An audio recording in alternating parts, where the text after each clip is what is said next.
ഇപ്പം ഞങ്ങളുടെ സിറ്റുവേഷനിൽ ഞങ്ങൾ ഒത്തിരി സ്ട്രഗിൾ ചെയ്തിട്ടുണ്ട്. MBBS കഴിഞ്ഞ് എന്ത് ചെയ്യണമെന്നറിയത്തില്ല, വഴികളറിയില്ല. പക്ഷെ ഇന്നത്തെ കാലത്ത് അങ്ങനെയല്ല, നമുക്കറിയാം എന്താണ് ചെയ്യേണ്ടത്, നമുക്ക് ഓപ്ഷൻസ് ഉണ്ട്. അട്രാക്ഷൻസും ഡിസ്ട്രാക്ഷൻസും ഒരുപാടുള്ള ഈ കാലത്തിൽ ഇത്രയും ഫോക്കസ്ഡ് ആയിട്ടിരുന്ന് പഠിക്കണം എന്നുണ്ടെങ്കിൽ നമ്മൾ ഇമോഷണലി അവരെ സപ്പോർട്ട് ചെയ്യണം. അന്ന് ഞങ്ങൾക്ക് ഒരു പക്ഷേ 400 കിട്ടാൻ ഞങ്ങളിട്ടതിലും 10 ടൈംസ് എഫേർട്ട് ഇപ്പോൾ കുട്ടികൾ ഇടേണ്ടതായിട്ടാണ്. ബ്രില്യൻറ്റിൻ്റെ എക്സാംസ് ഇങ്ങനെ ഒരു കംഫർട്ട് ലെവലിൽ നിൽക്കാതെ എളുപ്പമുള്ള എക്സാമും ഡിഫിക്കൽട്ട് എക്സാമും ഇങ്ങനെ മാറി മാറി വന്നിരുന്നതുകൊണ്ട് പെട്ടെന്ന് ഇത്ര ബുദ്ധിമുട്ടുള്ളൊരു എക്സാം വന്നപ്പം പതറിപ്പോവാതെ എഴുതാൻ പറ്റി എനിക്ക്. ബ്രില്യൻ സ്റ്റഡി സെൻറ്റർ പാലായിൽ നിന്ന് തുടങ്ങുന്നു. ഇന്ന് കേരളത്തിലെ ഏറ്റവും പ്രശസ്തനായ ഒരു ഡോക്ടറിലേക്കുള്ളൊരു ഈ ഒരു കരിയർ ജേണിയെ എങ്ങനെ വിലയിരുത്തണം? കുട്ടികളുടെ കരിയറും ഞങ്ങൾക്ക് ഭയങ്കര ഇമ്പോർട്ടൻ്റ് ആയിരുന്നു. മെട്രോയിൽ അവർക്ക് നല്ലൊരു കരിയർ ഞങ്ങൾക്ക് കൊടുക്കാൻ പറ്റുമായിരുന്നു. പക്ഷേ ബ്രില്യൻ്റ് പോലുള്ള സംരംഭങ്ങൾ നാട്ടിലുള്ളപ്പോൾ ഞങ്ങൾക്ക് അതേ ഒരു ക്വാളിറ്റി ഓഫ് എഡ്യൂക്കേഷൻ നാട്ടിൽ കൊടുക്കാമെന്ന് മനസ്സിലാക്കിയുകൊണ്ടാണ് ഞങ്ങൾ നാട്ടിലോട്ട് വന്നത്. മരണം വരെ ഒരു വിദ്യാർത്ഥി ആയിരിക്കേണ്ട ഒരു ഫീൽഡാണ് മെഡിക്കൽ ഫീൽഡ് എന്ന് പറഞ്ഞാൽ. സാർ ആക്ച്വലി ബ്രില്യൻറ്റിൻ്റെ 2 ഫേസും കണ്ട ഒരു വ്യക്തിയാണ്. ഒരു വിദ്യാർത്ഥിയായിട്ട് ബ്രില്യൻറ്റിലേക്ക് കടന്നു വന്നു 97 കാലയളവിൽ MBBS അഡ്മിഷൻ നേടി സാറിൻ്റെ ഹയർ എഡ്യൂക്കേഷൻസ് പൂർത്തിയാക്കി. അതേസമയം മകളും നീറ്റ് എക്സാമിന് ഓൾ ഇന്ത്യ തലത്തിൽ ഏറ്റവും മികച്ച ഒരു റാങ്ക് സ്വന്തമാക്കിയിരിക്കുന്നു. എല്ലാ ഞായറാഴ്ച ദിവസം രാവിലെ ബസ് കയറി പാലാ വരെ പോയി ഞങ്ങൾക്ക് രാവിലെ തൊട്ട് ഈവനിങ് വരെ അവിടെ നിന്ന് പിന്നെ വൈകിട്ട് തിരിച്ചു വന്ന് അങ്ങനെ കഷ്ടപ്പെട്ട് വേണമായിരുന്നു പഠിക്കാനായിട്ട്. അത് ഞങ്ങളുടെ ആഗ്രഹം കൊണ്ടാണ് അന്ന് അത്രയും പോകേണ്ടി വന്നത്.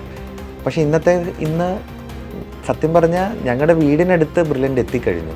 SLCയുടെ മാർക്കൊക്കെ നോക്കി ഒരു സ്കോളർഷിപ്പും ഞങ്ങൾക്ക് കിട്ടി. 50%, 550 എബോവ് ഉള്ളതുകൊണ്ട് ഒരു സ്കോളർഷിപ്പ് അന്ന് തന്നായിരുന്നു. ഞങ്ങൾ രണ്ടുപേരും ഇപ്പോഴും പഠിച്ചുകൊണ്ടിരിക്കുന്ന ആൾക്കാരാണ്. കാരണം എന്ത് എക്സാം വന്നാലും ഞങ്ങൾ ഈ ഏജിലും ഞങ്ങൾ ഒരു എക്സാമും വെറുതെ വിടാറില്ല. നമ്മുടെ കുട്ടികൾ എന്ത് ചെയ്യണം അത് നമ്മൾ അവർക്ക് ചെയ്ത് കാണിച്ചു കൊടുക്കുക.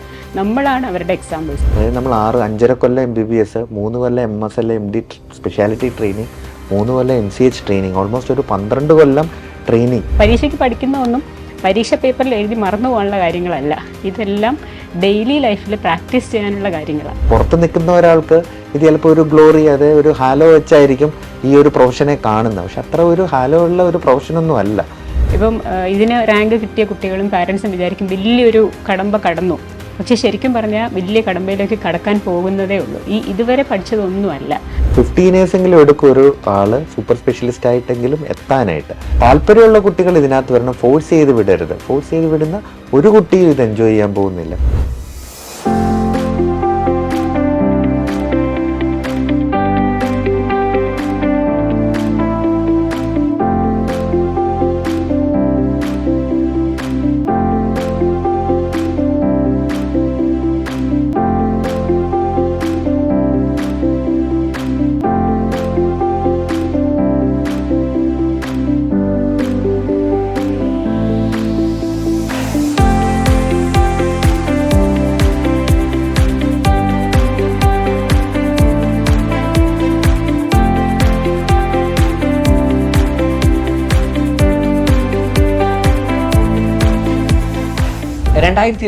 നീറ്റ് എക്സാമിന് ഓൾ ഇന്ത്യ റാങ്ക് 1066ഉം 605 മാർക്കും സ്വന്തമാക്കിയ നന്ദന മുരളിയും ഫാമിലിയുമാണ് നമ്മോടൊപ്പം ജോയിൻ ചെയ്യുന്നത്.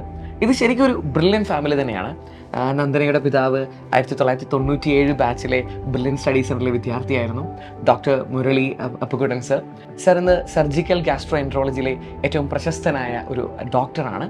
വിനീത മാഡം കോട്ടയം മെഡിക്കൽ കോളേജിലെ കാർഡിയോ തൊറാസിക് സർജനാണ്. ഇനി സിബ്ലിങ്സിലേക്ക് വരികയാണെങ്കിൽ നിരഞ്ജനും അതുപോലെ തന്നെ അമൃതരാജും ബ്രില്യൻ സ്റ്റഡി സെൻറ്ററിലെ ഫൗണ്ടേഷൻ വിദ്യാർത്ഥികളാണ്. ചുരുക്കി പറഞ്ഞാൽ ബ്രില്യൻ്റ് ആയ ഒരു ഫാമിലിയാണ് നമ്മോടൊപ്പം ജോയിൻ ചെയ്യുന്നത്. ആദ്യ ചോദ്യം നന്ദനയിലേക്ക് വരികയാണ്. ഈ വർഷത്തെ നീറ്റ് എക്സാമിനേഷൻ കുറച്ചധികം കട്ടിയുള്ള എക്സാംസ് ആയിരുന്നു. എങ്ങനെ ഉണ്ടായിരുന്നു ആ ഒരു ദിവസത്തെ ഒരു റിയൽ ലൈഫ് സിറ്റുവേഷൻ? ആക്ച്വലി ഞാൻ രാവിലെ ഇറങ്ങിയപ്പം അത്ര സ്ട്രെസ് ഇല്ലായിരുന്നെങ്കിലും ഹാളിൽ കയറി കഴിഞ്ഞപ്പം ആക്ച്വലി നല്ല രീതിയിൽ സ്ട്രെസ്ഡ് ആയിരുന്നു. ഹാളിൽ ഓൾമോസ്റ്റ് 1.5 hours മുമ്പ് അവർ കയറ്റി. അപ്പോൾ അത്രയും നേരം ഒരു കൂൾ ഓഫ് ടൈം പോലെ ഉണ്ടായിരുന്നു. ഒരു 1 hour ഓൾമോസ്റ്റ് എനിക്ക് എന്താ പറയുന്നത്, എൻ്റെ സ്ട്രെസ് ഒന്ന് കാമാക്കി ഇരിക്കാനുള്ളൊരു ടൈം കിട്ടിയിരുന്നു. അതുപോലെ തന്നെ എക്സാം സിറ്റുവേഷൻസും ആ ഹാളും എല്ലാം ഭയങ്കര നല്ലതായിരുന്നു. ഇൻവിജിലേറ്റേഴ്സ് ഭയങ്കര വെരി ഹെൽപ്ഫുൾ ആയിരുന്നു. അവർ യാതൊരു രീതിയിലും സ്ട്രെസ്ഫുൾ ആക്കിയില്ല എന്നെ. ബബ്ലിംഗ് ആണെങ്കിലും OMR എമർജൻസി ആയിട്ട് ചെയ്യേണ്ട മാത്രം അപ്പം ചെയ്യിപ്പിച്ചിട്ട് ബാക്കിയെല്ലാം എക്സാമിന് ശേഷമാണ് ഞങ്ങളെ കൊണ്ട് ചെയ്യിപ്പിച്ചത്. അതുകൊണ്ട് ടെക്നിക്കൽ രീതിയിൽ യാതൊരു ബുദ്ധിമുട്ടും വരാത്തൊരു എക്സാം ആയിരുന്നു.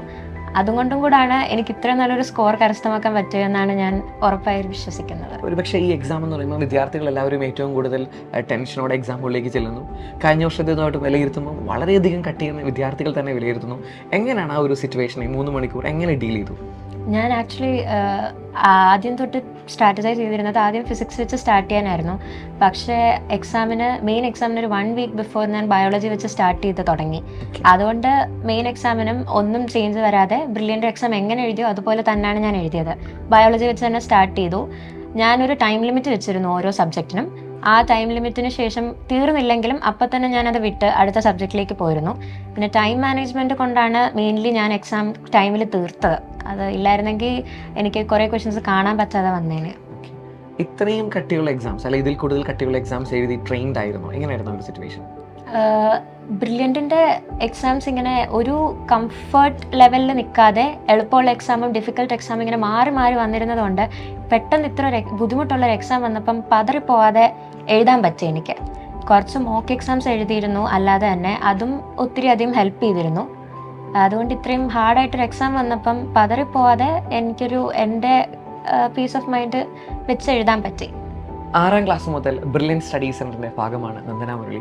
എങ്ങനെ ഓർത്തെടുക്കുന്നു ആ ഒരു എഡ്യൂക്കേഷൻ ജേർണിയെ? 6ാം ക്ലാസ് മുതൽ ഇപ്പം നീറ്റ് ഓൾ ഇന്ത്യ റാങ്ക് 1066 സ്വന്തമാക്കിയിരിക്കുന്നു. എങ്ങനെ വിലയിരുത്തുന്നു ആ ഒരു ജേർണി? 6th ആക്ച്വലി ജോയിൻ ചെയ്തപ്പം ഒത്തിരി പേരുണ്ടായിരുന്നു. So just school class room പോലെ തന്നെ ആയിരുന്നു. ഒത്തിരി ക്ലാസ്മേറ്റ്സ് ഉണ്ടായിരുന്നു ക്ലാസ്സിൽ. ഞാൻ 6th 7th 8th മാന്നാനം കെയിലാണ് പഠിച്ചത്.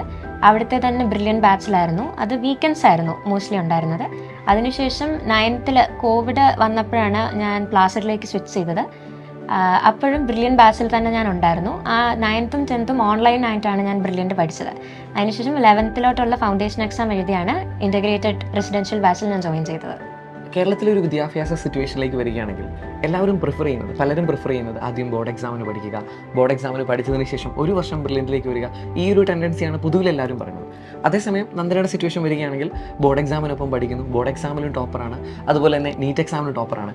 എങ്ങനെയായിരുന്നു ആ ഒരു രണ്ടും ഒരുപോലെ മാനേജ് ചെയ്യാനായിട്ട് സാധിച്ചത്? ആദ്യം നല്ല ബുദ്ധിമുട്ടായിരുന്നു. 12th കയറി കഴിഞ്ഞപ്പം പെട്ടെന്നൊരു MCQ സ്റ്റൈലിൽ നിന്ന് 11th exams even though descriptive ആയിരുന്നെങ്കിലും അത്ര അങ്ങോട്ട് ഞാൻ സീരിയസ് ആയിട്ട് എഴുതിയിരുന്നില്ല എല്ലാം. 12th എക്സാംസ് വന്നപ്പം പെട്ടെന്ന് ആ ഒരു ഡിസ്ക്രിപ്റ്റീവ് സ്റ്റൈലിലേക്ക് എനിക്ക് വരാൻ ഭയങ്കര ബുദ്ധിമുട്ടായിരുന്നു. പക്ഷേ ബോർഡിൻ്റെ സമയത്ത് ബ്രില്യൻറ്റിൽ ഇത്രയും ഇൻഡെപ്ത് പഠിച്ചതിനാൽ എനിക്ക് ബോർഡ് എക്സാം ആക്ച്വലി ഡിസ്ക്രിപ്റ്റീവായിട്ട് ഈവൻ തോ എല്ലാ പോയിൻറ്റ്സും അവരുദ്ദേശിച്ച രീതിയിൽ എഴുതാൻ പറ്റിയില്ലെങ്കിലും ഇത്രയും ഇൻഡെപ്ത് നോളജ് ഉണ്ടായിരുന്നതുകൊണ്ട് എൻ്റേതായ രീതിയിൽ ഒത്തിരി എനിക്ക് എഴുതാൻ പറ്റിയിരുന്നു. അതുകൊണ്ടാണ് main subjects physics chemistry biology എല്ലാം എനിക്ക് നന്നായിട്ട് എഴുതാൻ പറ്റിയത്. മാത്സ് ഇംഗ്ലീഷ് സ്കൂളിൽ നന്നായിട്ട് പഠിപ്പിച്ചിരുന്നു. അപ്പം അതും കൂടെ കൊണ്ടാണ്. നന്ദനയുടെ ഈ വിജയത്തിന് ഏറ്റവും കൂടുതൽ സപ്പോർട്ടീവായി നിന്നത് അപ്പയും അമ്മയും തന്നെയാണ്. ഇതിൽ എടുത്തു പറയേണ്ടത് father doctor Murali Appukuttan sir 1997 Brilliant Study സെൻറ്ററിൻ്റെ ഭാഗമായിരുന്നു. തുടർന്ന് അദ്ദേഹം കോട്ടയം മെഡിക്കൽ കോളേജിൽ നിന്നും MBBS ബിരുദം കരസ്ഥമാക്കി, HBBയിൽ MCH ഡിഗ്രി കരസ്ഥമാക്കി. അങ്ങനെ സൗത്ത് ഇന്ത്യയിൽ നിന്നും ആ ഒരു ഡിഗ്രി കരസ്ഥമാക്കുന്ന ആദ്യ ഡോക്ടറും അദ്ദേഹം തന്നെയാണ്. സർ, എങ്ങനെ ഓർത്തെടുക്കുന്നു ആ ഒരു ജേർണിയെ? ബ്രില്യൻറ്റ് സ്റ്റഡി സെൻറ്റർ പാലായിൽ നിന്ന് തുടങ്ങുന്നു, ഇന്ന് കേരളത്തിലെ ഏറ്റവും പ്രശസ്തനായ ഒരു ഡോക്ടറിലേക്കുള്ളൊരു ഈ ഒരു കരിയർ ജേർണിയെ എങ്ങനെ വിലയിരുത്തുന്നു? ആക്ച്വലി ഞാൻ ബ്രില്യൻറ്റിൽ എത്തിപ്പെട്ടത് ഒരു പ്രത്യേക സാഹചര്യത്തിലാണ്. അന്ന് പ്രീ ഡിഗ്രി സിസ്റ്റം ആയിരുന്നു, +2 അല്ലായിരുന്നു. അപ്പം first year first PTC exam കഴിഞ്ഞിട്ട് അവധിയുള്ള സമയം നമുക്ക് ഇനി എൻട്രൻസ് അടുത്തത് എന്ത് വേണം എന്നുള്ളൊരിത് വന്നു. അപ്പം എൻട്രൻസ് കോച്ചിങ് പലയിടത്തും ഉണ്ട്. എവിടെ പോകണമെന്നുള്ള ഒരു തീരുമാനമായിട്ടില്ല. അപ്പം ആരോ ഫ്രണ്ട്സ് പറഞ്ഞു പാലയിൽ ഇങ്ങനെ എന്തോ ഒരു സംഭവം ഉണ്ടെന്ന്. അങ്ങനെ ഞാനും ഒരു ഫ്രണ്ടും കൂടെ ബസ് കയറി അരുണപുരം ബസ് സ്റ്റാൻഡിലെത്തി. അവിടെ ചെന്ന് ഒരു ഓട്ടോക്കാരനോട് ചേട്ടനോട് ചോദിച്ചപ്പം ഇങ്ങനെ ഒരു കോച്ചിങ് സെൻറ്റർ ഉണ്ടോ, എവിടെയാണ് ഇവിടെ ഉള്ളതെന്ന് ചോദിച്ചു. പേരറിയില്ലായിരുന്നു. അവർ പറഞ്ഞു മക്കളെ വിടാമെന്ന് പറഞ്ഞു. അങ്ങനെ അവർ കൊണ്ടുപോയി വിട്ടു ബ്രില്യൻറ്റ് സ്റ്റഡി സെൻറ്ററിൻ്റെ വാതിക്കൽ. അപ്പോൾ അവിടെ അന്ന് അരുണപുരത്തായിരുന്നു അന്ന് പാർട്ട് ടൈം ഇത് നടന്നുകൊണ്ടിരുന്നത്. അപ്പോൾ അവിടെ ചെന്ന് ഞങ്ങൾ കാര്യങ്ങൾ പറഞ്ഞു. ഞങ്ങളിങ്ങനെ SP കോളേജിൽ പഠിക്കുന്ന സ്റ്റുഡൻസാണ്, ഇവിടെ പ്രീ ഡിഗ്രി ബാച്ച് +2 ബാച്ചിൽ ജോയിൻ ചെയ്യാൻ വന്നതാണ്. അപ്പോൾ അവർ പറഞ്ഞു 2 ആഴ്ചക്കുള്ളിൽ സ്റ്റാർട്ട് ചെയ്യും, വളരെ ഹാപ്പി ആയിട്ട് ഞങ്ങളോട് ജോയിൻ ചെയ്തോളാൻ പറഞ്ഞു. SLCയുടെ മാർക്കൊക്കെ നോക്കി ഒരു സ്കോളർഷിപ്പും ഞങ്ങൾക്ക് കിട്ടി. 50%, 550 എബോ ഉള്ളതുകൊണ്ട് ഒരു സ്കോളർഷിപ്പ് അന്ന് തന്നായിരുന്നു. അത് കഴിഞ്ഞ് ക്രാഷ് കോഴ്സും പറഞ്ഞിരുന്നു. അപ്പോൾ അങ്ങനെയാണ് ഞാൻ ശരിക്കും ബ്രില്യൻറ്റിൽ എത്തിയത്. അത് കഴിഞ്ഞ് 97 ബാച്ച് ഞാൻ കോട്ടയം മെഡിക്കൽ കോളേജിലാണ് MBBS ചെയ്തത്. MBBS കോട്ടയത്ത് ചെയ്തു. പിന്നെ MS general surgery Thiruvananthapuram medical കോളേജിലാണ് ചെയ്തത്. അത് കഴിഞ്ഞ് ഇതേ സിറ്റുവേഷൻ തന്നെ വന്നു എന്ത് ചെയ്യണം എന്നുള്ളത്. എനിക്ക് ഓങ്കോ സർജറി ഒത്തിരി ഇഷ്ടമായിരുന്നു, ഗ്യാസ്ട്രോ സർജറി ഇഷ്ടമായിരുന്നു, liver and pancreatic surgery, transplant surgery ഇഷ്ടമായിരുന്നു. എങ്ങനെ പോകണമെന്ന് അറിയത്തില്ലായിരുന്നു. അങ്ങനെ ഇരിക്കെ ഓൾ ഇന്ത്യ ഇൻസ്റ്റിറ്റ്യൂട്ടിൽ ഒരു surgical oncology senior residency exam qualify ചെയ്തു. അങ്ങനെ ഓൾ ഇന്ത്യ ഇൻസ്റ്റിറ്റ്യൂട്ടിൽ സർജിക്കൽ ഓങ്കോളജി ജോയിൻ ചെയ്തു. പക്ഷേ 1 ഇയർ കഴിഞ്ഞപ്പോൾ എനിക്ക് മനസ്സിലായി എൻ്റെ ഇൻട്രസ്റ്റ് സർജിക്കൽ ഓങ്കോളജിയേക്കാളും കൂടുതൽ ലിവർ ആൻഡ് പാൻക്രിയാറ്റിക് സർജറി ആണെന്ന്. അങ്ങനെ അവിടെ നിന്ന് എനിക്ക് അപ്പോളോ ചെന്നൈയിൽ ഒരു HPB ആൻഡ് ലിവർ ട്രാൻസ്പ്ലാന്റ് ട്രെയിനിങ്ങിനുള്ള ഒരു ഫെലോഷിപ്പ് കിട്ടി. അപ്പോൾ ഞാൻ അവിടെ ജോയിൻ ചെയ്തു. അവിടെ ജോയിൻ ചെയ്തിരുന്ന സമയത്താണ് ILBSൽ HPB സർജറി സ്റ്റാർട്ട് ചെയ്യുന്നു, ഫസ്റ്റ് എൻട്രൻസിൻ്റെ വന്നത്. അതിൽ നല്ല രീതിയിൽ ക്വാളിഫൈ ചെയ്തു. പക്ഷേ വെയിറ്റിംഗ് ലിസ്റ്റ് ഫസ്റ്റായിപ്പോയി. അപ്പോൾ അതുകൊണ്ട് അവിടെ നോൺ അക്കാഡ് റെസിഡൻസി കിട്ടി. പിന്നെ തുടർന്ന് 5 കൊല്ലം ഞാൻ institute of liver and biliary science എന്ന് പറയും, അത് വേൾഡിലെ ലാർജസ്റ്റ് ലിവർ യൂണിവേഴ്സിറ്റിയാണ്. അവിടെ മാത്രമേ ഇന്ത്യയിൽ HPB ഹെപ്പറ്റോ പാൻക്രിയാറ്റിക്കോ ബിലിയറി സർജറി എന്ന ഡിഗ്രി കൊടുക്കാറുള്ളൂ, MCH. അത് ആ സമയം 2 പേരായിരുന്നു. എനിക്ക് 3ാമത്തെ ബാച്ചാണ് കിട്ടിയത്. 5th in India, south India എന്നുള്ള ഫസ്റ്റ് MCH HPB എനിക്കാണ് കേരളത്തിൽ നിന്നുള്ളത്. 5 കൊല്ലം അവിടെ നിന്നു. അത് കഴിഞ്ഞ് അവിടെ കൺസൾട്ടൻസി കിട്ടുമായിരുന്നു. വൈഫ് ഓൾ ഇന്ത്യ ഇൻസ്റ്റിറ്റ്യൂട്ടിലാണ് ട്രെയിൻഡ് ആയത്. അപ്പം ഞങ്ങൾക്ക് 2 പേർക്കും ഡൽഹിയിൽ നിൽക്കേണ്ട ഒത്തിരി ഓപ്ഷൻസ് ഉണ്ടായിരുന്നു. അപ്പോൾ ഡൽഹിയിൽ നിൽക്കണോ നാട്ടിൽ തിരിച്ചു വരണോ എന്നുള്ള ഒരു ഓപ്ഷനായി. അപ്പോൾ പേരൻസാണ് ആ സമയം. ഞങ്ങൾക്ക് 2 കുട്ടികളും ഉണ്ടായിരുന്നു. അപ്പോൾ കുട്ടികളെ നോക്കിയത് മുഴുവൻ പേരൻസാണ്. അപ്പം ഞങ്ങളൊരു തീരുമാനിച്ചു തിരിച്ച് നാട്ടിലേക്ക് വരാമെന്ന്. അപ്പം നാട്ടിലോട്ട് വന്നപ്പോഴും സത്യം പറഞ്ഞാൽ കുട്ടികളുടെ കരിയറും ഞങ്ങൾക്ക് ഭയങ്കര ഇമ്പോർട്ടൻ്റ് ആയിരുന്നു. മെട്രോയിൽ അവർക്ക് നല്ലൊരു കരിയർ ഞങ്ങൾക്ക് കൊടുക്കാൻ പറ്റുമായിരുന്നു. പക്ഷേ ബ്രില്യൻ്റ് പോലുള്ള സംരംഭങ്ങൾ നാട്ടിലുള്ളപ്പോൾ ഞങ്ങൾക്ക് അതേ ഒരു ക്വാളിറ്റി ഓഫ് എഡ്യൂക്കേഷൻ നാട്ടിൽ കൊടുക്കാമെന്ന് മനസ്സിലാക്കിയതുകൊണ്ടാണ് ഞങ്ങൾ നാട്ടിലോട്ട് വന്നത്. അതുകൊണ്ടാണ് വീടിനടുത്ത് അന്ന് കോട്ടയത്ത് ആണ് ജോയിൻ ചെയ്ത്. കാരിത്താസ് ഹോസ്പിറ്റലിൽ ആദ്യം ജോയിൻ ചെയ്തു. 5 കൊല്ലം അവിടെ വർക്ക് ചെയ്തു. അവിടെ ഒരു gastro and HPB surgery and transplant unit start ചെയ്തു. സെൻട്രൽ കേരളയിലെ ആദ്യത്തെ ലിവർ ട്രാൻസ്പ്ലാന്റ് LDLT കരൾ മാറ്റിവെക്കൽ ശസ്ത്രക്രിയ ഞാനും എൻ്റെ ഭാര്യയും കൂടാണ് ചെയ്തത്. അത് കഴിഞ്ഞാണ് കോവിഡ് ഇവൻ്റ് വന്നത്. അപ്പോൾ അത് കഴിഞ്ഞപ്പം കുട്ടികളെ ഞങ്ങൾ ആദ്യം KE സ്കൂളിലാണ്, ബ്രില്യൻ്റ് കണ്ടുകൊണ്ടാണ് ഞങ്ങൾ അവിടെ ചേർത്തത്. പക്ഷേ ഞങ്ങളുടെ പേരൻസിൻ്റെ ഹെൽത്ത് ഇഷ്യൂസ് കാരണം ഞങ്ങൾക്ക് കുറച്ചുകൂടെ ഒന്ന് ഷിഫ്റ്റ് ചെയ്യേണ്ടി വന്നു.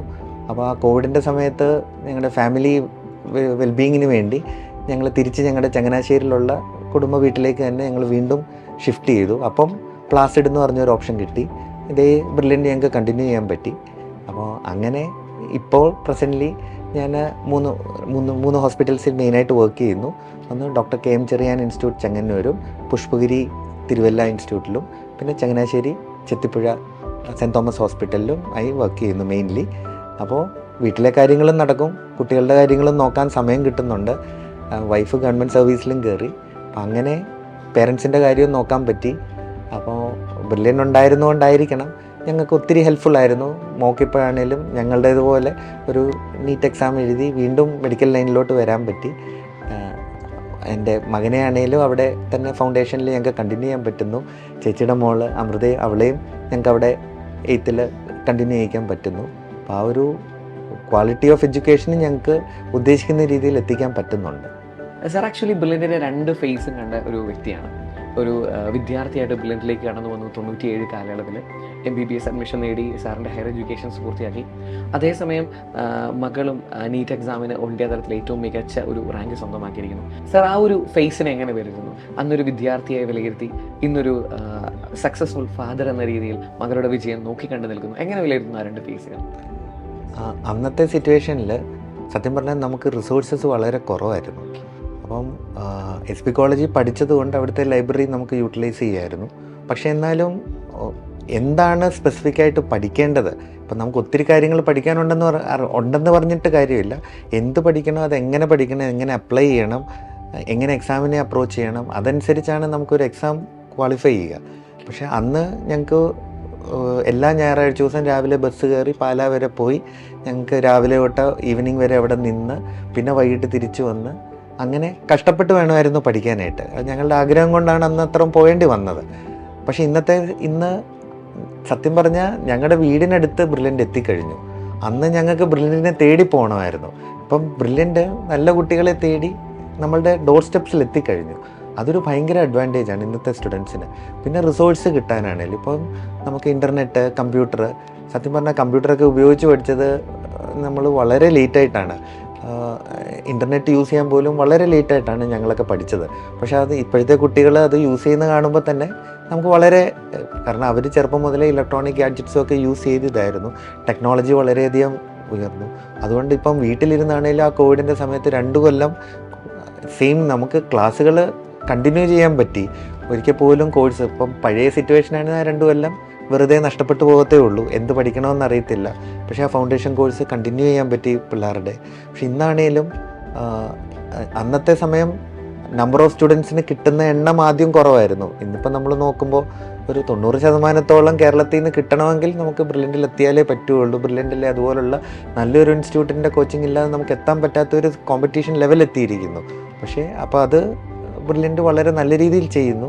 ഞങ്ങൾക്ക് ശരിക്കും പറഞ്ഞാൽ ഈ ചങ്ങനാശ്ശേരി നിന്നുകൊണ്ട് ഞങ്ങൾക്കൊരു മെട്രോ സിറ്റിയിൽ ഞങ്ങളുടെ കുട്ടികൾക്ക് കൊടുക്കാവുന്ന ഒരു എഡ്യൂക്കേഷൻ ഞങ്ങൾക്ക് ഹെൽപ്ഫുള്ളായി. അന്ന് MBBS കിട്ടണമെന്നുണ്ടെങ്കിൽ നമുക്ക് ഗവൺമെൻറ് മെഡിക്കൽ കോളേജ് 5 പിന്നെ Pariyaram medical college 750 seat medical കോളേജിൽ ഉണ്ടായിരുന്നുള്ളൂ, 50% മെറിറ്റിൽ. ഓൾ ഇന്ത്യ കോട്ടയിലാണ് 15%, 105 സീറ്റ്സ് നമുക്ക് ഓൾ ഇന്ത്യ കോട്ടയിൽ നിന്ന് ഇതിനകത്തുനിന്ന് തന്നെ ഫില്ല് ചെയ്യും. ഈ വേളത്തെ നീറ്റിൻ്റെ റിസൾട്ട് കണ്ടപ്പോൾ അന്നത്തെ ഓൾ ഇന്ത്യ PMTയിൽ ഏകദേശം ഇതുപോലെ തന്നെയായിരുന്നു റിസൾട്ട് വന്നുകൊണ്ടിരുന്നത്. പക്ഷേ അന്നത്തെ കാലത്തെ കോമ്പറ്റീഷൻ കുറവാണ്. ഒരുപക്ഷെ 25,000-30,000 പേരെ എഴുതുന്നുള്ളായിരുന്നു എൻട്രൻസ്. പക്ഷേ ഇന്നിപ്പോൾ അങ്ങനെയൊന്നുമല്ല, 25 ലക്ഷത്തിനടുത്താണ്. അതായത് 100% ഇൻക്രീസ് വന്നിട്ടുണ്ട്. 25,000-ൽ നിന്ന് 25 ലക്ഷമാണ് എഴുതുന്നത്. അപ്പം കോമ്പറ്റീഷൻ അത്രയും കൂടി.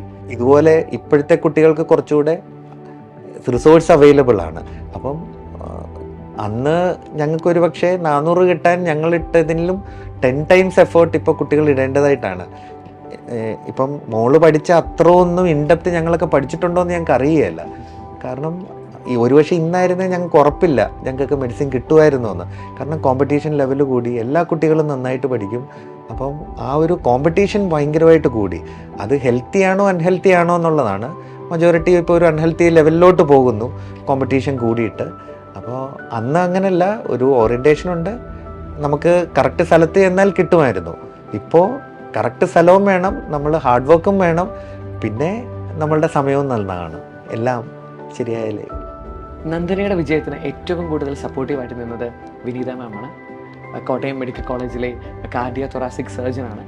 അദ്ദേഹവും ഒരു വിജയം വെച്ച് നോക്കുമ്പം മകളുടെ ഈ ഒരു വിജയമുണ്ട്, അതുപോലെ തന്നെ ഏറ്റവും സക്സസ്ഫുൾ ആയ ഒരു കരിയറുണ്ട്. മാഡത്തിൻ്റെ ഒരു കരിയർ ജേർണി എങ്ങനെയായിരുന്നു? ഞാൻ ട്രിവാൻഡ്രത്താണ് പഠിച്ചത്. അപ്പോൾ ഞാൻ സ്കൂളിങ്ങൊക്കെ വട്ടപ്പാറ ലൂർദ് മൗണ്ട് സ്കൂളിലായിരുന്നു. അത് കഴിഞ്ഞ് അന്ന് പ്രീ ഡിഗ്രി, ഇദ്ദേഹം പറഞ്ഞ പോലെ മാർവാനീസ് കോളേജിൽ പ്രീ ഡിഗ്രി.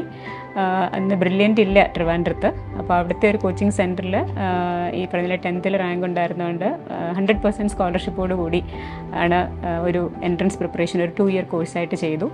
അപ്പോൾ അന്ന് കേരള എൻട്രൻസ് സെപ്പറേറ്റ് ആയിരുന്നു. കേരള എൻട്രൻസ് എഴുതി, അന്ന് 98 ആയിരുന്നു റാങ്ക്. അങ്ങനെ ട്രിവാൻഡ്രം മെഡിക്കൽ കോളേജിൽ വീട്ടിനടുത്ത് തന്നെ പോയി വന്ന് ട്രിവാൻഡ്രം മെഡിക്കൽ കോളേജിലാണ് MBBS പൂർത്തിയാക്കിയത്.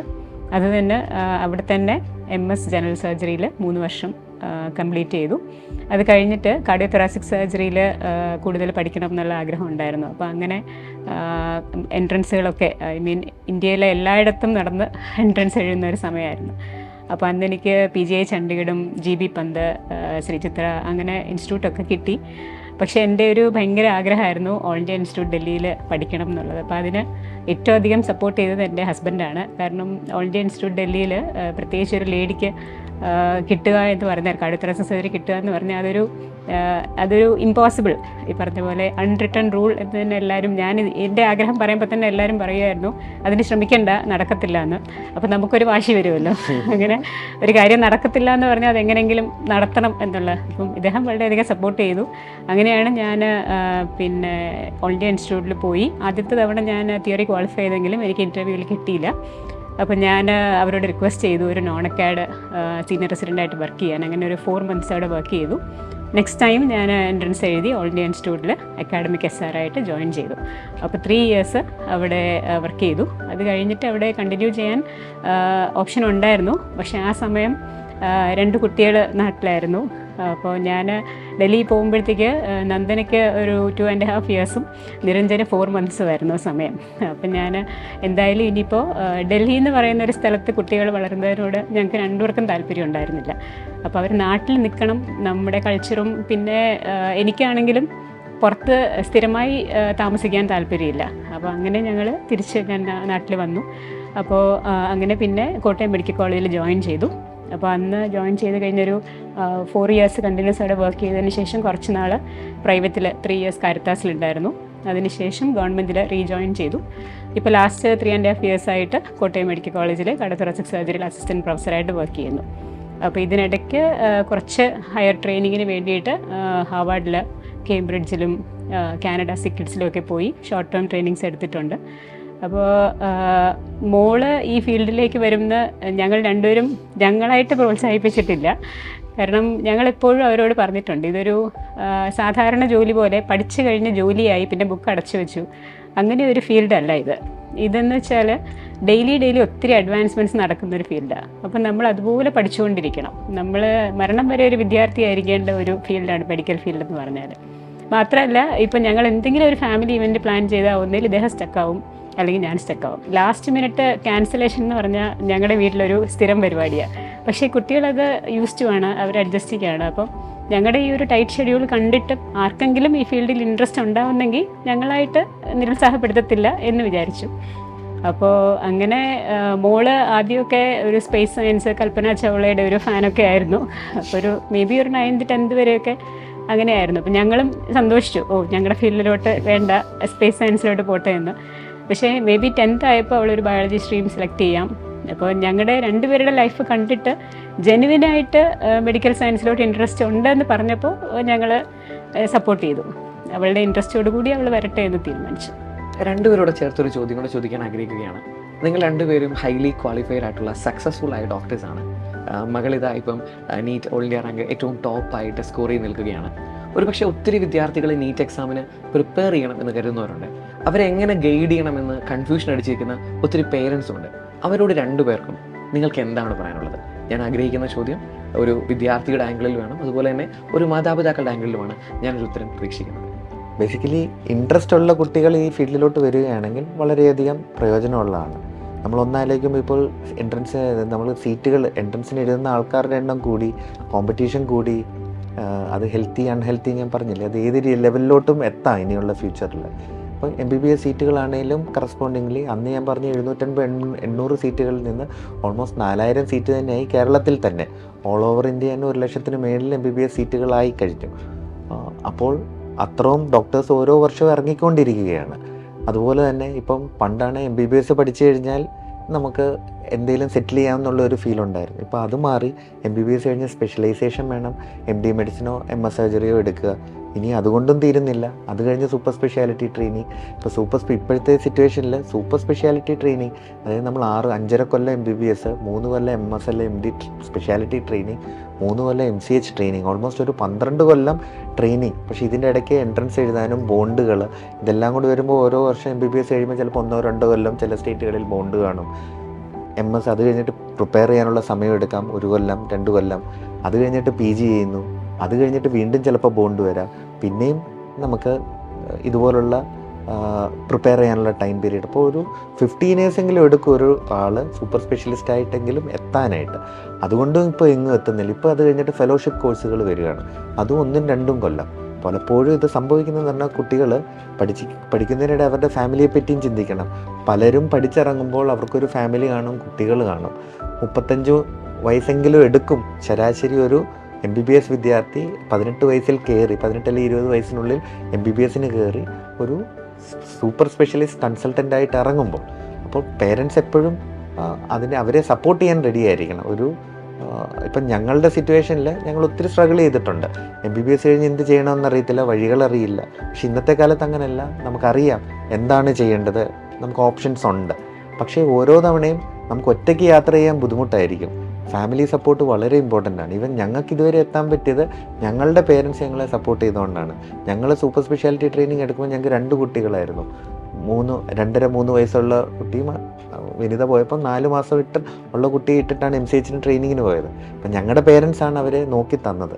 അപ്പോൾ പാരൻ്റൽ സപ്പോർട്ട് ഉള്ളതുകൊണ്ട് മാത്രമാണ് ഞാൻ പറഞ്ഞ ആ സപ്പോർട്ട് ഫിനാൻഷ്യൽ സപ്പോർട്ടായിട്ടാവാം, അല്ലാതുള്ള നമുക്ക് പേഴ്സണൽ സപ്പോർട്ടായിട്ടും ആവശ്യമാണ്. അപ്പോൾ കുട്ടികളെ ഈ ഫീൽഡിലോട്ട് തള്ളിവിടുമ്പോൾ അവരുടെ ഇഷ്ടത്തോടു കൂടി തന്നെ തള്ളിവിടുക.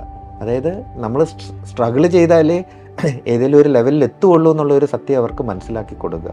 പിന്നെ പേരൻസ് അവരുടെ എല്ലാ ലെവലിലും സപ്പോർട്ട് ചെയ്യാൻ റെഡി ആയിരിക്കണം. കാരണം അവർ ഒരു ഫുൾ ഫ്ലെജ് ഡോക്ടറായി വരുമ്പോഴേക്കും ഇച്ചിരി സമയമെടുക്കും. അപ്പോൾ ആ ഒരു സപ്പോർട്ടിങ് പീരീഡ് അത് വളരെ ഇമ്പോർട്ടൻ്റ് ആണ്. അത് പല പേരൻസിനും അറിയുകയല്ല. ഇപ്പം ഞങ്ങൾക്കിപ്പോൾ ഡോക്ടേഴ്സ് ആയതുകൊണ്ട് ഞങ്ങൾക്കറിയാം ഇതിനകത്ത് എന്തൊക്കെ ഹാർഡ്ഷിപ്സ് വരാമെന്ന്. അത് പക്ഷേ പുറത്ത് നിൽക്കുന്ന ഒരാൾക്ക് ഇത് ചിലപ്പോൾ ഒരു ഗ്ലോറി, അത് ഒരു ഹാലോ വെച്ചായിരിക്കും ഈ ഒരു പ്രൊഫഷനെ കാണുന്നത്. പക്ഷെ അത്ര ഒരു ഹാലോ ഉള്ള ഒരു പ്രൊഫഷനൊന്നും അല്ല.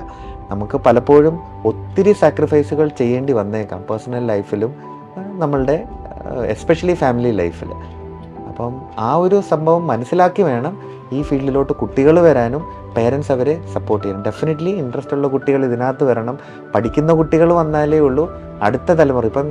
ഇപ്പം ഞങ്ങളുടെ സീനിയർ ജനറേഷനെ ചികിത്സിക്കുന്നു. അപ്പം ഞങ്ങളുടെ ജനറേഷനെ ചികിത്സിക്കേണ്ടത് അടുത്ത ജനറേഷനാണ്. അപ്പോൾ അടുത്ത ജനറേഷന് ഏറ്റവും ബെസ്റ്റ് വരണമെന്നാണ് ഞങ്ങൾ ആഗ്രഹിക്കുന്നത്. കാരണം ഞങ്ങളെ ട്രീറ്റ് ചെയ്യേണ്ടത് ഞങ്ങൾക്ക് പ്രായമാകുമ്പോൾ ഞങ്ങൾ ചിന്തിക്കുന്ന ഇപ്പം പഠിച്ചു വരുന്ന കുട്ടികളായിരിക്കണം. അപ്പോൾ അതുകൊണ്ട് താല്പര്യമുള്ള കുട്ടികൾ ഇതിനകത്ത് വരണം. ഫോഴ്സ് ചെയ്ത് വിടരുത്. ഫോഴ്സ് ചെയ്ത് വിടുന്ന ഒരു കുട്ടിയും ഇത് എൻജോയ് ചെയ്യാൻ പോകുന്നില്ല. കാരണം അതുമാത്രം പഠിക്കാനുണ്ട്, അത്രമാത്രം ഹാർഡ് വർക്ക് ചെയ്യാനുണ്ട്. പിന്നെ കമ്മിറ്റ്മെൻറ്റ്സ് ഒത്തിരി വേണം. പലപ്പോഴും നമ്മളുടെ പേഴ്സണൽ ലൈഫ് കോംപ്രമൈസ് ചെയ്തു എന്ന് നമുക്ക് പലപ്പോഴും ഫീൽ ചെയ്യാം. പക്ഷേ അതിൽ ആ ഒരു എൻജോയ്മെൻറ്റ് പാർട്ട് കിട്ടണമെന്നുണ്ടെങ്കിൽ ഇൻട്രസ്റ്റിംഗ് ആയിട്ട് വേണം. മറ്റേതൊരു കോഴ്സും ചെയ്യുന്ന പോലെ ഇപ്പോൾ ചിലപ്പം കുറേ എൻജോയ് ചെയ്ത് നടന്നു, എക്സാം എടുത്തു, കുറച്ച് ഒരാഴ്ച 2 ആഴ്ച വായിച്ചു, എക്സാം പാസ്സായി, അങ്ങനെ ഒരു കോഴ്സല്ല MBBS. ഇപ്പം ഇതിന് റാങ്ക് കിട്ടിയ കുട്ടികളും പാരൻസും വിചാരിക്കും വലിയൊരു കടമ്പ കടന്നു. പക്ഷെ ശരിക്കും പറഞ്ഞാൽ വലിയ കടമ്പയിലേക്ക് കടക്കാൻ പോകുന്നതേ ഉള്ളൂ. ഇതുവരെ പഠിച്ചതൊന്നുമല്ല. പ്രത്യേകിച്ച് MBBS കോഴ്സിൽ ഏറ്റവും ബുദ്ധിമുട്ടുള്ള ഭാഗം എന്ന് പറഞ്ഞാൽ ഫസ്റ്റ് ഇയർ MBBS ആണ്. അതായത് ഈ കുട്ടികൾ തീരെ പരിചയമില്ലാത്ത സബ്ജക്ട്സിലോട്ട്, പരിചയമില്ലാത്ത മെഡിക്കൽ ടേംസും മറ്റൊരു പുതിയൊരു ലോകത്തേക്കാണ് ചെല്ലുന്നത്. അപ്പോൾ സൈക്കോളജിക്കലി ഒരുപാട് സപ്പോർട്ട് വേണ്ട, ഒരുപാട് ഹാർഡ് വർക്ക് ചെയ്യേണ്ട ഒരു സിറ്റുവേഷനാണ്. കാരണം ഫസ്റ്റ് ഇയറിൽ മാത്രമേ ഉള്ളൂ നമുക്ക് ഏതെങ്കിലും ഒരു പേപ്പറിൽ കുറച്ച് മാർക്ക് കുറഞ്ഞു പോയാൽ നമുക്ക് പിന്നെ അടുത്ത വർഷത്തേക്ക് പ്രോഗ്രസ് ചെയ്യാൻ പറ്റത്തില്ല. അപ്പോൾ ബാക്കിയുള്ള വർഷങ്ങളൊക്കെ പിന്നെ നമുക്ക് ആഡ് ഓൺ ചെയ്ത് എഴുതി പോയാൽ മതി. അപ്പോൾ എല്ലാം ടോപ്പേഴ്സായിട്ടായിരിക്കും വരുന്നത്. അപ്പോൾ ഞാൻ ജോയിൻ ചെയ്ത സമയത്ത് തന്നെ എല്ലാ സ്കൂളിലെയും ബെസ്റ്റ് കുട്ടികളാണ് ഇപ്പോൾ ട്രിവാൻഡ്രത്ത് MBBSന് ജോയിൻ ചെയ്യുന്നത്. അപ്പോൾ അവിടെ ഒരു പരീക്ഷയ്ക്ക് ഫെയിൽ ആവുക എന്ന് പറയുമ്പോൾ അത് ടോളറേറ്റ് ചെയ്യാൻ പലർക്കും പറ്റാറില്ല. അത് 2 രീതിയിലും എടുക്കാം. ചിലപ്പോൾ അത് വാശിയായിട്ട് കുട്ടികളെടുത്ത് അടുത്ത എക്സാമിന് നല്ല മാർക്ക് വാങ്ങിക്കാം. പക്ഷേ അത് വളരെ നെഗറ്റീവായിട്ട് എഫക്റ്റ് ചെയ്യുന്നത്, എസ്പെഷ്യലി ഒത്തിരി ദൂരം നിന്ന് വന്ന് പുതിയൊരു സാഹചര്യം, പുതിയ ഭാഷ. ഇപ്പം കേരളത്തിന് പുറത്തുനിന്നുള്ള കുട്ടികളും കേരളത്തിൽ വന്ന് പഠിക്കുന്നുണ്ട്. അപ്പോൾ എൻ്റെ കൂടെ പഠിച്ചവരിൽ തന്നെ ഔട്ട്സൈഡ് കേരളയിൽ നിന്ന് വന്നവർ, ഹോസ്റ്റല് ലാംഗ്വേജ് വേറെയാണ്, ഭക്ഷണം വേറെയാണ്, സാഹചര്യം വേറെയാണ്. അപ്പോൾ അങ്ങനെ ഒരു സിറ്റുവേഷനിൽ വന്ന് ആദ്യത്തെ പരീക്ഷയ്ക്ക് മാർക്ക് കുറഞ്ഞു പോയി എന്ന് കാണുമ്പോൾ മാനസികമായി പെട്ടെന്ന് തളർന്നു പോയി ഈ ഫീൽഡ് വിട്ടുപോകാൻ തന്നെ ആലോചിക്കുന്ന കുട്ടികളൊക്കെ ഉണ്ട്. അപ്പം ജെനുവിനായിട്ട് ഇൻട്രസ്റ്റ് ഉണ്ടായി എനിക്കൊരു ഡോക്ടർ ആവണം എന്നുള്ള ഒരു ആഗ്രഹത്തോടു കൂടി അല്ല കുട്ടികൾ ഇതിലേക്ക് വരുന്നതെങ്കിൽ ഫസ്റ്റ് ഇയറിലോ മുന്നോട്ടോ ഒക്കെ ഉണ്ടാകാവുന്ന ഈ ഹാർഡ്ഷിപ്സിലൊക്കെ മനസ്സ് മടുത്ത് ഈ ഫീൽഡ് തന്നെ വിട്ടുപോകാനുള്ളൊരു സാധ്യതയുണ്ട്. അപ്പോൾ അങ്ങനെ ഒരു അവസരം വന്നു കഴിയുമ്പോൾ ശരിക്കും പാരൻസിനും അത് വളരെ ബുദ്ധിമുട്ടാണ്. കാരണം നമ്മൾ ഇത്രയും ബുദ്ധിമുട്ടി ഒരു എൻട്രൻസ് പഠിച്ചെഴുതി ഒരു കോഴ്സിന് ചേർന്ന് 1-2 വർഷം കഴിയുമ്പോൾ എൻ്റെ ആഗ്രഹം ഇതല്ല, എനിക്കിതിൽ തുടരാൻ പറ്റുന്നില്ല, എനിക്ക് ഒട്ടും ഇതുമായിട്ട് അഡ്ജസ്റ്റ് ചെയ്യാൻ പറ്റുന്നില്ല എന്ന് പറഞ്ഞ് ഫീൽഡ് വിട്ടു പോകേണ്ടി വന്നാൽ അത് വളരെ ബുദ്ധിമുട്ടുണ്ടാകും. അപ്പോൾ അതുകൊണ്ട് ഒരു കുട്ടിയെ നീറ്റ് അല്ലെങ്കിൽ ഒരു MBBSലേക്ക് വിടുന്നതിന് മുമ്പ് ആ കുട്ടിക്ക് ഇതിൽ ജെനുവിനായിട്ട് ഇൻട്രസ്റ്റ് ഉണ്ടോ? കാരണം മുന്നോട്ട് പോകുന്ന വഴി ഒരു റെഡ് കാർപ്പറ്റ് അല്ല, അത് നിറയെ മുള്ളുകൾ നിറഞ്ഞൊരു വഴിയാണ്. അത് ഏത് ഫീൽഡ്, MBBS കഴിഞ്ഞിട്ടാണെങ്കിലും ഏത് ഫീൽഡ് തിരഞ്ഞെടുത്താലും ഈ പറയുന്ന പോലെ മറ്റൊരു എഞ്ചിനീയറിംഗ് ഫീൽഡിൽ ഇപ്പം ഞങ്ങളുടെ ജനറേഷനും പറ്റിയിട്ടുള്ളതാണ്. ഇപ്പം ഒരു വീട്ടിൽ 2 കുട്ടികളുണ്ടെങ്കിൽ ഒരാൾ MBBS ആയിരിക്കും, ഒരാൾ എഞ്ചിനീയറിംഗ് ആയിരിക്കും. എഞ്ചിനീയറിംഗ് ജോയിൻ ചെയ്ത ആൾ 4 ഇയേഴ്സ് കഴിഞ്ഞു, ക്യാമ്പസ് പ്ലേസ്മെൻ്റ് ആയി, നല്ല ജോബായി. MBBS ആയിരിക്കും ചിലപ്പോൾ മൂത്ത കുട്ടി. ആ കുട്ടി അപ്പോഴും ജസ്റ്റ് ഹൗസ് സയൻസ് ചെയ്യുന്നേ ഉണ്ടാവുള്ളൂ. അപ്പോഴും ഫിനാൻഷ്യലി ചിലപ്പോൾ പാരൻസിനെ ഡിപ്പെൻഡൻ്റ് ആയിരിക്കും. അത് കഴിഞ്ഞ് പിന്നെയും ഇരുന്ന് അടുത്ത എൻട്രൻസിന് പ്രിപ്പയർ ചെയ്യുന്നു. അപ്പോൾ ഇതൊക്കെ ചെയ്യുമ്പോൾ ഇളയ ആൾ വളരെ സക്സസ്ഫുൾ ആയിട്ടൊരു ക്യാമ്പസ് പ്ലേസ്മെൻ്റ് ആയി, നല്ല ജോലിയായി ഒക്കെ പോകുന്നു. അപ്പോൾ അങ്ങനെ ഒരു പഠിച്ചു കഴിഞ്ഞു, ഇനി ജോലിയായി, നീ നിൻ്റെ കാര്യങ്ങളായി, നിൻ്റെ ശമ്പളമായി എന്നുള്ളൊരു എക്സ്പെക്റ്റേഷൻ ഒരു MBBS പഠിക്കുന്ന കുട്ടിയിൽ നിന്ന് ഒരിക്കലും പാരൻസ് പ്രതീക്ഷിക്കരുത്. കാരണം MBBS കഴിയുമ്പോൾ ഇതൊരു ജസ്റ്റ് ഒരു ബേസിക് മെഡിക്കൽ നോളജ് മാത്രമേ ആകുന്നുള്ളൂ. അവർക്ക് കരിയർ തുടങ്ങണമെങ്കിൽ മിനിമം അടുത്ത ഒരു 3 ഇയേഴ്സും കൂടി ട്രെയിനിങ് വേണം. അപ്പോൾ അത്രയും സമയം പാരൻസ് അവർക്ക് കൊടുക്കണം. അത്രയും കൺസിസ്റ്റൻ്റ് ആയിട്ട്, ഈ പറഞ്ഞ പോലെ കൺസിസ്റ്റൻസി ഈ ഒരു ഫീൽഡിൽ വളരെ ഇമ്പോർട്ടൻ്റ് ആണ്. നമ്മൾ പെർസെവറൻസോടുകൂടി പഠിച്ചാൽ മാത്രമേ നല്ല ഡോക്ടേഴ്സായിട്ട് നമുക്ക്, കാരണം പരീക്ഷയ്ക്ക് പഠിക്കുന്ന ഒന്നും പരീക്ഷ പേപ്പറിൽ എഴുതി മറന്നു പോകാനുള്ള കാര്യങ്ങളല്ല. ഇതെല്ലാം ഡെയിലി ലൈഫിൽ പ്രാക്ടീസ് ചെയ്യാനുള്ള കാര്യങ്ങളാണ്. അപ്പോൾ അത് വെറുതെ കാണാതെ പഠിച്ച് എഴുതി വയ്ക്കാൻ പറ്റത്തില്ല. ഇൻട്രസ്റ്റ് ഉള്ള ഒരാൾ ഈ പ്രൊഫഷനിലേക്ക് വരുന്നതും ഇൻട്രസ്റ്റ് ഇല്ലാത്ത ഒരാൾ പ്രൊഫഷനിലേക്ക് വരുന്നതും തമ്മിൽ വളരെ വ്യത്യാസമുണ്ട്. അത് നമുക്ക് നമ്മുടെ സ്റ്റുഡൻസ് വരുമ്പോൾ തന്നെ നമുക്കറിയാം ഒരാൾ എന്ത് താല്പര്യത്തിലാണ് ഈ ഫീൽഡിൽ എത്തിയതെന്ന്. അപ്പോൾ അത് പേഷ്യൻസിനോടുള്ള ആറ്റിറ്റ്യൂഡിലും അവരുടെ സക്സസ്സിലും ആ ഒരു തീരുമാനം അല്ലെങ്കിൽ ആ ഒരു ഇൻട്രസ്റ്റ് വളരെ വലിയ വ്യത്യാസം ഉണ്ടാക്കും. അപ്പോൾ ഒരു സക്സസ്ഫുൾ ആയിട്ടുള്ള ഒരു പ്രൊഫഷണലായിട്ട് വരണം എന്നുണ്ടെങ്കിൽ കുട്ടിക്ക് അതിനുള്ളൊരാഗ്രഹം വേണം. അപ്പോൾ അത് മനസ്സിലാക്കി കൂടെ നിൽക്കാൻ പാരൻസ് ശ്രമിക്കണം. ഞങ്ങൾക്ക് രണ്ടുപേർക്കും പറയാനുള്ളൊരു കാര്യം, നമ്മൾ കുട്ടികൾക്ക് പഠിക്കാനുള്ളൊരു അറ്റ്മോസ്ഫിയർ വീട്ടിൽ ക്രിയേറ്റ് ചെയ്ത് കൊടുക്കുക എന്നുള്ളതാണ്. കാരണം കുട്ടികൾ ഈ ഒരു ഏജ് ഗ്രൂപ്പ് എന്ന് പറഞ്ഞാൽ അറിയാമല്ലോ, ടീനേജേഴ്സാണ്. അവർക്ക് ഒരുപാട് ഡിസ്ട്രാക്ഷൻസ് ഉണ്ട്. പ്രത്യേകിച്ച് ഇന്നത്തെ ലോകത്ത് സോഷ്യൽ മീഡിയ അട്രാക്ഷൻസും ഡിസ്ട്രാക്ഷൻസും ഒരുപാടുള്ള ഈ കാലത്തിൽ ഇത്രയും ഫോക്കസ്ഡ് ആയിട്ടിരുന്ന് പഠിക്കണം എന്നുണ്ടെങ്കിൽ നമ്മൾ ഇമോഷണലി അവരെ സപ്പോർട്ട് ചെയ്യണം. മാത്രമല്ല വീട്ടിൽ പഠിക്കാനുള്ളൊരു നല്ല സാഹചര്യം, ഒരു അറ്റ്മോസ്ഫിയർ, ഒരു കംഫർട്ടബിൾ ആയിട്ടുള്ളൊരു അറ്റ്മോസ്ഫിയർ നമ്മൾ ക്രിയേറ്റ് ചെയ്ത് കൊടുക്കണം. സോ ദാറ്റ് അവർക്ക് തന്നെ തോന്നണം, ഞാൻ എൻ്റെ ഈ സമയത്തൊരു ഡ്യൂട്ടി എന്ന് പറഞ്ഞാൽ നെക്സ്റ്റ് ലെവലിലേക്ക് ഒരു പ്രൊഫഷണലി അഡ്വാൻസ് ചെയ്യാണ്. ഇന്നത്തെ ലോകത്ത് പഠിച്ച് നല്ലൊരു നിലയിലെത്തിയാലേ മുന്നോട്ടൊരു നല്ല ക്വാളിറ്റി ഓഫ് ലൈഫ് ഞങ്ങൾക്ക് ഉണ്ടാവുള്ളൂ എന്നുള്ളൊരു സത്യം കുട്ടികൾ തന്നെ മനസ്സിലാക്കി പഠിക്കണം എന്നുണ്ടെങ്കിൽ. അപ്പം ഞങ്ങളുടെ വീട്ടിൽ ഞങ്ങൾ ശരിക്കും ഈ വീട് ഉണ്ടാക്കിയ സമയത്ത് കുട്ടികളോടൊക്കെ ചോദിച്ചു, ഒരു ഹോം തിയേറ്റർ വേണോ, ഒരു ലൈബ്രറി വേണോ എന്നുള്ള കാര്യം. അപ്പോൾ ഹോം തിയേറ്റർ എന്ന് പറഞ്ഞാൽ ഞങ്ങൾ ഒത്തിരി വീടുകളിൽ പോയി കണ്ടു. ഹോം തിയേറ്റർ വളരെ കംഫർട്ടബിളാണ്. നമ്മൾ പ്രത്യേകിച്ച് കോവിഡ് കാലത്തൊക്കെ ശരിക്കും നല്ല ഒരു തിയേറ്ററിലിരുന്ന് കാണുന്ന പോലെ സിനിമയൊക്കെ കാണാൻ എൻജോയ് ചെയ്യാം. പക്ഷേ അത് കുട്ടികളെ എല്ലാവരിൽ നിന്നും ഐസൊലേറ്റ് ചെയ്യും. ഒരു ഹോം തിയേറ്ററിൽ ഫുള്ളി ഐസൊലേറ്റഡ് ആയിരുന്ന് കാണുമ്പോൾ പുറത്ത് എന്ത് സംഭവിക്കുന്നു എന്ന് അവരറിയുന്നില്ല. മണിക്കൂറുകളോളം അവരതിനകത്ത് ശരിക്കും പറഞ്ഞാൽ അവരുടേതായ ഒരു ലോകമാണ്. പാരൻസിന് മിക്കവാറും തിരക്കായതുകൊണ്ട് അവർ പോയി ഇരിക്കാറില്ല. കുട്ടികളതിനകത്ത് എന്ത് കാണുന്നു, എത്ര മണിക്കൂർ സ്പെൻഡ് ചെയ്യുന്നു, എപ്പോൾ കിടന്ന് ഉറങ്ങുന്നു, പലപ്പോഴും പാരൻസിന് അറിയാൻ പറ്റത്തില്ല. അപ്പം ഞങ്ങൾ ഒരുമിച്ചെടുത്തൊരു ഡിസിഷനാണ്, നമുക്കങ്ങനെ ഒരു ഐസൊലേറ്റഡ് റൂം നമ്മുടെ വീട്ടിൽ ആവശ്യമില്ല. കൂടുതൽ സമയം കുട്ടികളുമായിട്ട് ഇൻട്രാക്ട് ചെയ്യുക. സ്കൂളിൽ നിന്ന് വരുമ്പോഴത്തേക്ക് തന്നെ അവരുടെ ആ ഒരു പഠിത്തത്തിൻ്റെ സ്ട്രെസ്സ് മാറ്റി അവരോട് കൂടുതൽ സമയം സ്പെൻഡ് ചെയ്യാനായിട്ട് ഞങ്ങളൊരു ലൈബ്രറി ആൻഡ് ഒരു ഫാമിലി സ്റ്റഡി റൂം ഞങ്ങൾ സെറ്റ് ചെയ്തു. അപ്പോൾ ആ ഫാമിലി സ്റ്റഡി റൂമിൻ്റെ പ്രത്യേകത എന്ന് പറഞ്ഞാൽ ഞങ്ങളെല്ലാവർക്കും ഒരു 6-7 പേർക്ക് ഒരുമിച്ചിരുന്ന് പഠിക്കാൻ പറ്റുന്ന ഒരു സെറ്റപ്പാണ്. അപ്പോൾ ഞങ്ങൾ രണ്ടുപേരും ഇപ്പോഴും പഠിച്ചുകൊണ്ടിരിക്കുന്ന ആൾക്കാരാണ്. കാരണം എന്ത് എക്സാം വന്നാലും ഞങ്ങൾ ഈ ഏജിലും ഞങ്ങൾ ഒരു എക്സാമും വെറുതെ വിടാറില്ല. അപ്പോൾ അതുകൊണ്ടൊരു ഗുണം എന്ന് പറഞ്ഞാൽ ഞങ്ങൾക്ക് ഒരിക്കലും ഞങ്ങളുടെ കുട്ടികളോട് പഠിക്കുക എന്ന് പറയേണ്ടി വന്നിട്ടില്ല. ആൻഡ് തിരിച്ച് അവരിങ്ങോട്ട് ഞങ്ങളോടും ചോദിച്ചിട്ടില്ല, നിങ്ങൾക്ക് 10ൽ എത്ര മാർക്ക് ഉണ്ടായിരുന്നു, +2 എത്ര മാർക്ക് ഉണ്ടായിരുന്നു. അതുകൊണ്ട് അവർക്കറിയാം ഞങ്ങൾ പഠിക്കുന്നതുകൊണ്ട് ഞങ്ങൾ അവർക്ക് കാണിച്ചു കൊടുക്കുകയാണ്. നിങ്ങളിത് ചെയ്യണം എന്ന് നമ്മൾ പറയുകയല്ല, നമ്മുടെ കുട്ടികൾ എന്ത് ചെയ്യണം അത് നമ്മൾ അവർക്ക് ചെയ്ത് കാണിച്ചു കൊടുക്കുക. നമ്മളാണ് അവരുടെ എക്സാമ്പിൾസ്. അപ്പം നമ്മൾ ചെയ്യുന്നത് നമ്മുടെ കുട്ടികൾ നമ്മളറിയാതെ ഇമിറ്റേറ്റ് ചെയ്യും. അപ്പോൾ അതിന് അവർക്ക് നല്ല എക്സാമ്പിൾ ആവുക എന്നുള്ളതാണ് നമ്മൾ ചെയ്തു കൊടുക്കാനുള്ളത്. അപ്പോൾ ഞങ്ങളുടെ ഒരു ഫാമിലി സ്റ്റഡി റൂം എന്ന് പറഞ്ഞാൽ ഞങ്ങൾ ഏറ്റവും കൂടുതൽ കുട്ടികളായിട്ട് ടൈം സ്പെൻഡ് ചെയ്യുന്നതും, കാരണം ഞങ്ങൾ രണ്ടുപേരും വർക്ക് കഴിഞ്ഞ് വരുമ്പം നല്ല ലേറ്റാവും. ഇവനൊരു 9 o'clock ആ സമയമാവും ഞങ്ങൾ രണ്ടുപേരും എത്തുമ്പോൾ. ആ ഒരു 9 to 11 രാത്രി ആ സമയമാണ് ഞങ്ങളെല്ലാവരും ഒരുമിച്ചിരിക്കുന്നതും പഠിക്കുന്നതും അവരുടെ സ്കൂളിലെ വിശേഷങ്ങൾ ഷെയർ ചെയ്യുന്നതും അവരുടെ ആ ഒരു ടെൻഷൻ ഈസ് ചെയ്യുന്നതും. അപ്പോൾ ആ ഒരു പ്രഷ്യസ് ഒരു ടൈം ഞങ്ങൾ എപ്പോഴും മെയിൻറ്റെയിൻ ചെയ്യാൻ ശ്രമിക്കാറുണ്ട്. അപ്പോൾ അതുകൊണ്ട് തന്നെയാണ് ഞങ്ങൾ വിചാരിക്കുന്നത് ഇത്രയും ഒരു ടഫ് എക്സാമായിട്ട് ഞങ്ങളുടെ മോള് ആ ഒരു മെൻ്റൽ പീസോടുകൂടി ഇമോഷണലി സ്റ്റേബിളായി അവൾക്ക് എക്സാം എഴുതാൻ പറ്റിയത്. ഇനി ഒരാളെയും കൂടെ പരിചയപ്പെടുത്താനുണ്ട്. നന്ദനയുടെ സ്വന്തം കുഞ്ഞനുജൻ 9ാം ക്ലാസ്സിൽ ബ്രില്യൻ സയൻസ് ഒളിമ്പ്യാഡിന് ഫസ്റ്റ് റാങ്കും 1 ലക്ഷം രൂപ ക്യാഷ് അവാർഡും മേടിച്ച മിടുക്കനാണ്. ഈ മിടുക്കനോട് തന്നെ നമുക്ക് ചോദിക്കാം, എങ്ങനെ ഉണ്ടായിരുന്നു ചേച്ചിയുടെ പഠനം, അതോടൊപ്പം തന്നെ എങ്ങനെയായിരുന്നു ഒരു ബ്രില്യൻറ്റിലെ ഒരു എക്സ്പീരിയൻസ് എല്ലാം? എനിക്ക് ചേച്ചിയുടെ പഠിത്തം കാണുമ്പോൾ തന്നെ എനിക്കും ഒരു പഠിച്ച് ഇതുപോലെ ആവണമെന്നൊരു നല്ല തോന്നലുണ്ടായിരുന്നു. അതുതന്നെയാണ് എനിക്കിപ്പോഴും കഴിഞ്ഞ കൊല്ലവും ഇങ്ങനെ പഠിക്കാൻ ഒരു മോട്ടിവേഷൻ തന്നത്. ആ മുറിയിൽ ഒരിക്കലും ഞാൻ ഒറ്റയ്ക്കായിരുന്നു പഠിക്കേണ്ട ഒരു അവസ്ഥ വന്നിട്ടില്ല. എപ്പോഴും ചേച്ചി എൻ്റെ കൂടെ ഇരുന്ന് പഠിക്കുന്നുണ്ട്. ഞങ്ങളെയും കണ്ട് അവളും അനിയത്തിയും എൻ്റെ കൂടെ ഞങ്ങളുടെ കൂടെ ഇരുന്ന് പഠിക്കുന്നുണ്ട്. അപ്പോൾ എപ്പോഴും ആ മുറി ഒരു ആൾ നിറഞ്ഞൊരു മുറിയായിട്ടാണ് തോന്നിയിരിക്കുന്നത്. അപ്പോൾ എപ്പോഴും ആ മുറി കയറുമ്പോൾ പഠിക്കണം എന്നൊരു തോന്നൽ വരും. ഒറ്റയ്ക്ക അല്ലാതെ വേറൊന്നും ചെയ്യാനൊരു ഇത് വരത്തില്ല. എപ്പോഴും പഠിക്കുക അല്ലെ അതുപോലെ ഒരു മോട്ടിവേഷൻ കിട്ടുന്നൊരു ഇതാണ് ചേച്ചിയെ കാണുമ്പോൾ തോന്നുന്നത് ഞങ്ങൾക്ക് എപ്പോഴും. ഞാൻ ഒന്നുകൂടെ ചോദിക്കാൻ ആഗ്രഹം, ഇപ്പൊ ചേച്ചി പഠിക്കുന്ന ഒരു രീതിയാണല്ലോ, ഇങ്ങനെ ആയിരിക്കും നടക്കുന്ന, എഴുതിയായിരിക്കും, അല്ലെങ്കിൽ എങ്ങനെയാണ് ആ ഒരു രീതി?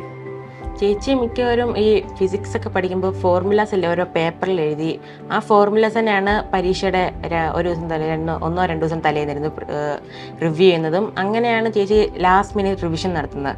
ഞാനും ഇപ്പോൾ എനിക്ക് പഠിക്കേണ്ട മെയിൻ പോയിന്റ്സ് അല്ലെ ഹൈലൈറ്റഡ് പോയിന്റ്സ് മാത്രം ഒരു പേപ്പറിൽ എഴുതി അത് എല്ലാ എക്സാമിൻ്റെ മുമ്പായിട്ട് ഇരുന്ന് പഠിക്കും. അങ്ങനെയാണ് ഞാൻ റിവൈസ് ചെയ്യുന്നത് ലാസ്റ്റ് മിനിറ്റ്. ചേച്ചി തന്നെയാണ് റോൾ മോഡൽ. ഇനി അമൃതയിലേക്ക് വരികയാണ്. അമൃതയുടെ ഒരു കാര്യം കൂടെ ചോദിക്കാൻ ആഗ്രഹിക്കുക. ഇത്രമാത്രം കൃത്യമായി ഒരുമിച്ചിരുന്ന് പഠിക്കുന്ന ഒരു ഫാമിലിയാണല്ലേ. അപ്പൊ ഞാനത് ചോദിച്ചോട്ടെ, ശരിക്കും ഇത് വീടാണോ അതൊരു ഹോസ്റ്റലാണോ? സത്യം പറഞ്ഞാൽ ഈ വീടാണോ ഹോസ്റ്റലാണോ എന്ന് ചോദിച്ചു കഴിഞ്ഞാൽ രണ്ടുമാണ്. കാരണം പഠിക്കാൻ പഠിക്കിപ്പം സ്റ്റഡി റൂമുണ്ട്, സ്റ്റഡി റൂമിൽ കയറിയാൽ നമുക്ക് പഠിക്കാൻ തോന്നും. പക്ഷെ അതേസമയം ഒത്തിരി സ്ട്രെസ്സ് വരാതിരിക്കാനായിട്ട് ചുറ്റുപാട് ആൾക്കാരുണ്ട്. എന്തെങ്കിലും പറയണമെന്നുണ്ട് പറയാം, സ്കൂളിൽ എന്തെങ്കിലും ഉണ്ടെങ്കിൽ എന്തെങ്കിലും സ്ട്രെസ് ഉണ്ടെങ്കിൽ അത് പറയാം. അതല്ലാതെ പഠിക്കണം എന്തെങ്കിലും ബുദ്ധിമുട്ടുണ്ട്, എനിക്ക് ഒത്തിരി പേരുണ്ട് പഠിക്കാൻ. ചേട്ടനുണ്ട്, ചേട്ടൻ ഫിസിക്സ് മാത്സ് ആണ്, ചേച്ചി ബയോളജി ഉണ്ട്.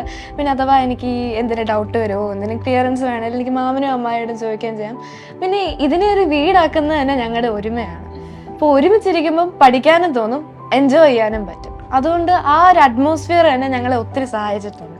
വരും വർഷങ്ങളിലെ വിജയികളാണ് പ്ലാസിഡ് സ്കൂളിലെ വിദ്യാർത്ഥികളായ അമൃതയും നിരഞ്ജനും. ആക്ച്വലി ഞങ്ങളിവിടെ വന്നത് നന്ദനെ ഇൻ്റർവ്യൂ എന്നൊരു ഉദ്ദേശം കൊണ്ടാണ്. പക്ഷേ ഒരു ഫുൾ ഫാമിലിയെ മുഴുവൻ ഇൻ്റർവ്യൂ ചെയ്യാൻ കഴിഞ്ഞു എന്നുള്ളൊരു ഉറച്ച വിശ്വാസം ഞങ്ങൾക്കുണ്ട്. സർ, ഈ ഒരു ഇൻ്റർവ്യൂ 2 കാറ്റഗറിയിലുള്ളവർക്ക് ഒത്തിരി ഉപകാരപ്പെടും. അടുത്ത വർഷം നീറ്റ് എക്സാമിന് എഴുതുന്നവർക്ക് എങ്ങനെ നീറ്റിന് പഠിക്കണം, എങ്ങനെ പ്രിപ്പയർ ചെയ്യണം എന്നതിനെക്കുറിച്ച് നന്ദനയുടെ ഒരു പോയിന്റ് ഓഫ് വ്യൂ കിട്ടും. അതുപോലെ തന്നെ 2 സിബ്ലിങ്സിൻ്റെ അഭിപ്രായം ഇതിൽ വളരെയധികം പ്രശംസനീയം തന്നെയാണ്.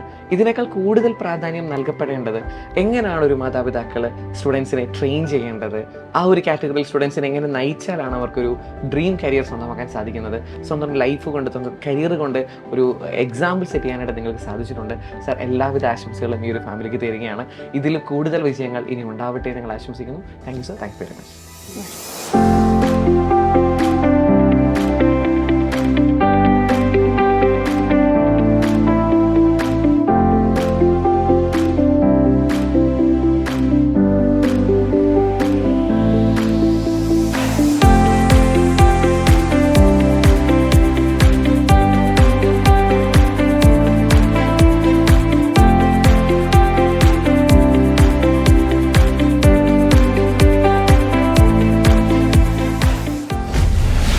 Brilliant Study Center, India's #1 coaching center for NEET and JEE.